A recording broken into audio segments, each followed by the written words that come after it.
I got a job in the mine office when I left school.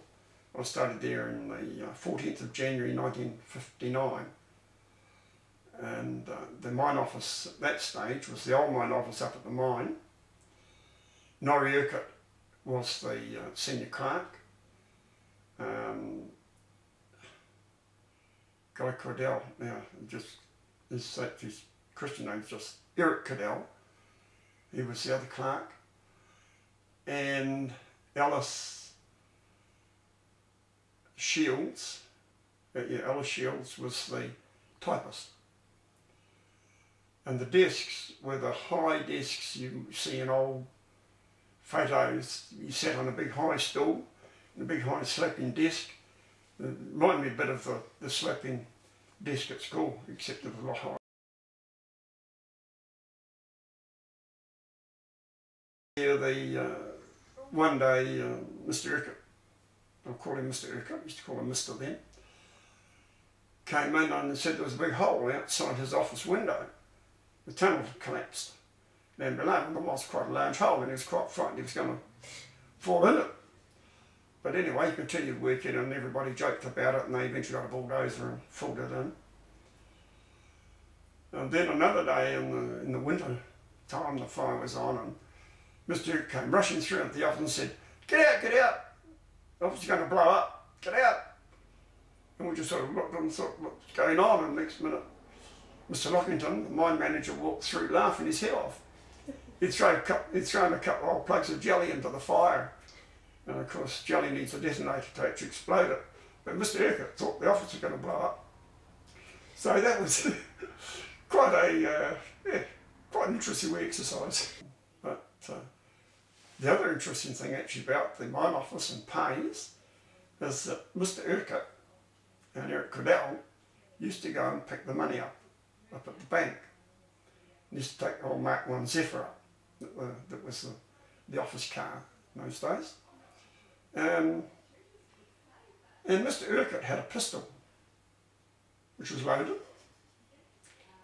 And he used to they used to go up, and he would have the pistol in the car, and there was a bit of conflict of interest because Eric Cordell had the opinion that if anybody wanted the money, they could have it. But Mr. Urquhart had the opinion if anybody wanted the money, he was going to shoot them.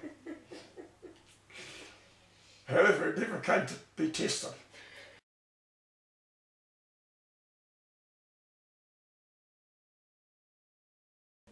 There was a state mine underground, and there was a state mine open cast, and there was Kaitangata. And we took coal from over the hill here in McCrosty's, but we also took coal from Mrs. Tate's down at the beach. And we were taking quite a bit of coal from Mrs. Tate's down there. It was going through to the concrete, like cement holdings in Green Island. Yeah.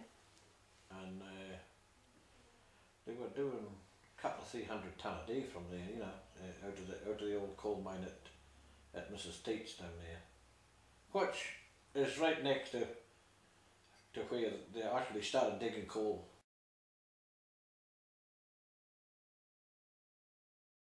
What would those 15 people be doing? What sort of jobs would... Yeah, well, up here, yeah. There would be no, myself as a screen, like, yeah. But there was 3 truck drivers here, carting away from the gate, and then there was 1 truck driver carting from the mine. Mm-hmm. But then there was quite a few jokers employed over at the mine, actually stripping the coal. Like you had a bulldozer driver and 2, if not 3, or sometimes 4 carryalls, you know, working. You know, there were quite a few of them working there at one time. You know. Yeah. Yeah. But when I started there was only two carting away, and one man over at the mine. That one man did a lot of work when I think about it.